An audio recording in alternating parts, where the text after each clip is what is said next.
That summer holiday, the lake behind grandmother's cottage glittered like coins dropped into grass, and we chased cork boats between reeds as the day grew soft and the world smelled of warm hay and rain-salted water.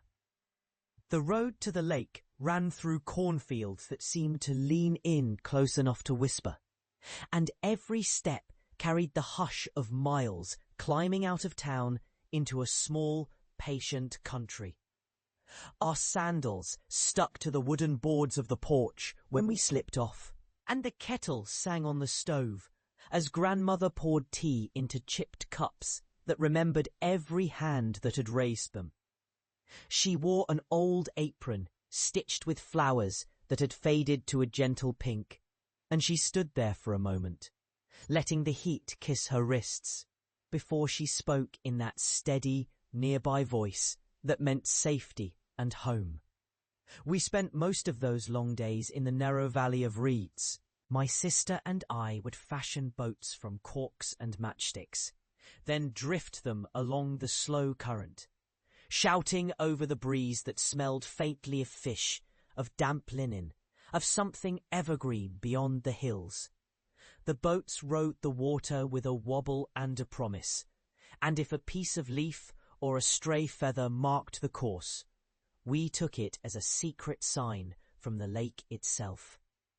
The boys from the next village came too, dragging nets and laughing with the brightness of kids who still believed everything, including the idea that a ripple could carry a name across the surface. Sometimes grandmother would come to the edge, a shawl slung over her shoulders, her feet bare and stubborn on the warm wooden pier. She never rushed us, not even when the sun grew heavy and the air turned to copper in the throat. She would sit with us for a time, the scent of something sweet and tangy from the kitchen trailing after her, and the lake kept its own quiet counsel behind us, a mirror that never lied, but often pretended to be a window we could walk through. On one particular afternoon, the air saturated with heat, the cicadas writing their long, patient letters in the trees, we decided to raft our cork boats down to a bend where the water slowed and the reeds sighed like old guardians. A sudden storm gathered far off, turning the horizon a bruised violet and lifting the corners of the lake into restless teeth. The wind came quick and full, bending the reeds and rattling the glassy surface, and the laughter of the children behind us turned to a hush, as if someone had pressed pause on a hymn. Grandmother didn't scold or hurry us. She stood up and measured the sky with the lightest stroke of a hand on her kettle-warmed cheek, as if she could read weather in the weather itself. "Now you wait," she said, and her voice carried a gravity that wasn't stern, only sure. "There's more to listening than hearing the sound of the water. Look at the pause between the drops. Feel the pause between your own breath and the next one, and you'll hear the lake tell you what to do." We pulled the cork boats to shore and found a low, broad log beneath the branches of a weeping willow. Shade that smelled of old wood, damp earth, and something like lemon soap from the soapstone stove at grandmother's house. The rain began as a whisper on the surface, then grew into a patter that sounded not like rain, but like millions of tiny, careful hands tapping a rhythm on the world. The storm pushed rain into every crack and seam of the lake's surface, and the air filled with the tang of rain on dust and the clean sting of wet pine. Grandmother set the kettle on a little stove in a shed that leaned against the bank of the lake, a place where the children stored old nets and a box of unhatched hopes. We crowded in, and she poured hot tea into the cups with the slow, approving motion of someone who knows how to soothe a fever with a small, steady ritual. The rain hammered the roof, and the world outside turned to a pale, implacable grey. And in that muffled light, grandmother's eyes rested on mine with a gentleness that felt almost like a vow. "Watch," she said softly, and she gestured toward the surface of the water, where the rain left rings that spread outward in quiet circles. See how every ripple is separate and yet part of the same song? There's a lesson there. I watched the circles meet, collide and fade, each one distinct and then dissolving into the blue. If you chase a ripple, you'll miss the music, she added, not harshly. Simply as a note in a tune. I studied her hands, broad, sunburned knuckles, the thin sinew that spoke of work and patience, the small, almost invisible tremor at the edge of her mouth whenever she laughed at a clothesline joke. She coaxed a small piece of bread from the pocket of her apron and broke it into crumbs for the birds that fluttered around the shed's door. The birds' quick, hopeful chirps slicing through the rain's heavy hush. The world in that moment felt like a held breath, soft, heavy, and full of possibilities that didn't demand to be seized but could be gently received. Time doesn't rush when you listen, she said, after a long, thoughtful pause, as if she'd read the calendar of my chest and found it wanting. The lake teaches you that some things unfold not by force, but by trust, the way the earth turns toward the sun and asks nothing but to be allowed to turn again. From that day, I began to understand a word that had never quite found its place in my mouth before: patient. Not the patient who endures a waiting room with a magazine and a sigh, but the patient who accepts the slow, necessary pace of things, the way a seed becomes a plant in its own time, the way a letter reaches its friend after days spent travelling through grey envelopes and longer nights. The memory didn't arrive as a dramatic revelation or a grand shift in my compass. It arrived as a gentle, almost invisible seam that stitched itself into the fabric of how I moved through the world.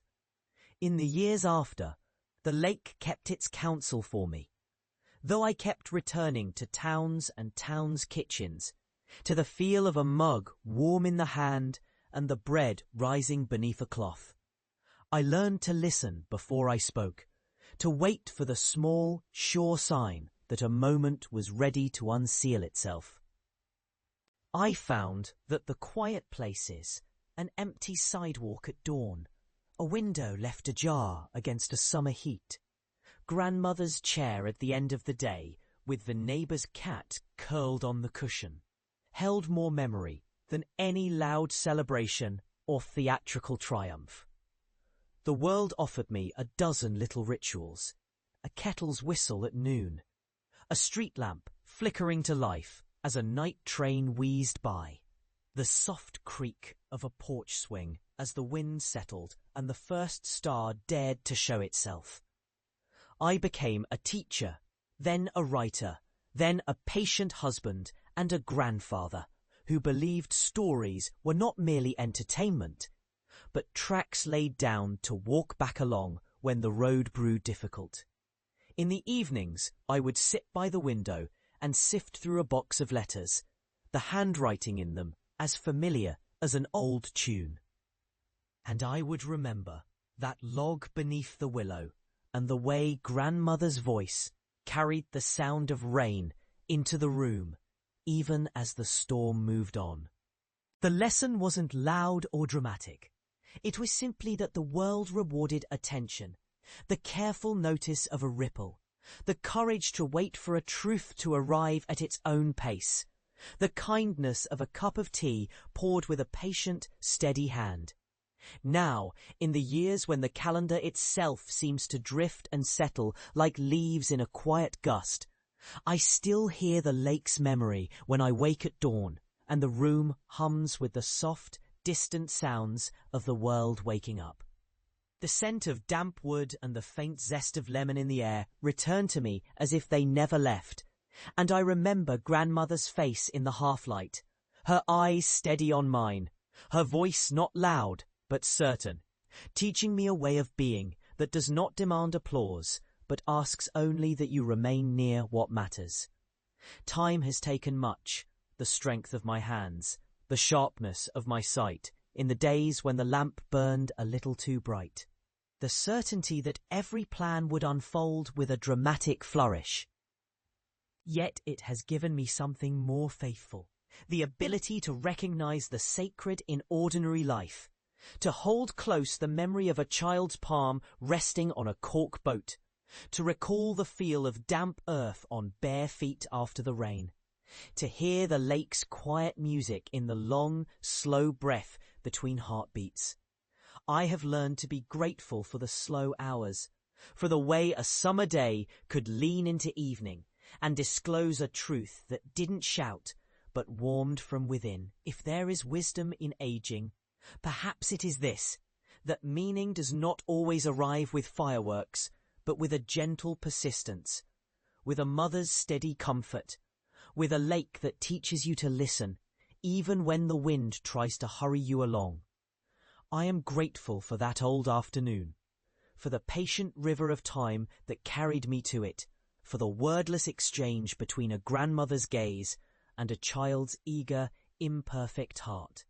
And I am grateful, most of all, for the memory that remains when everything else grows quiet, that you don't have to conquer the world to leave something good behind.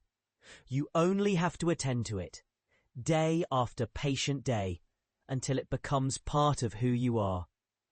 So time passes as it will, but meaning endures in the slow, sincere labour of living with a listening heart.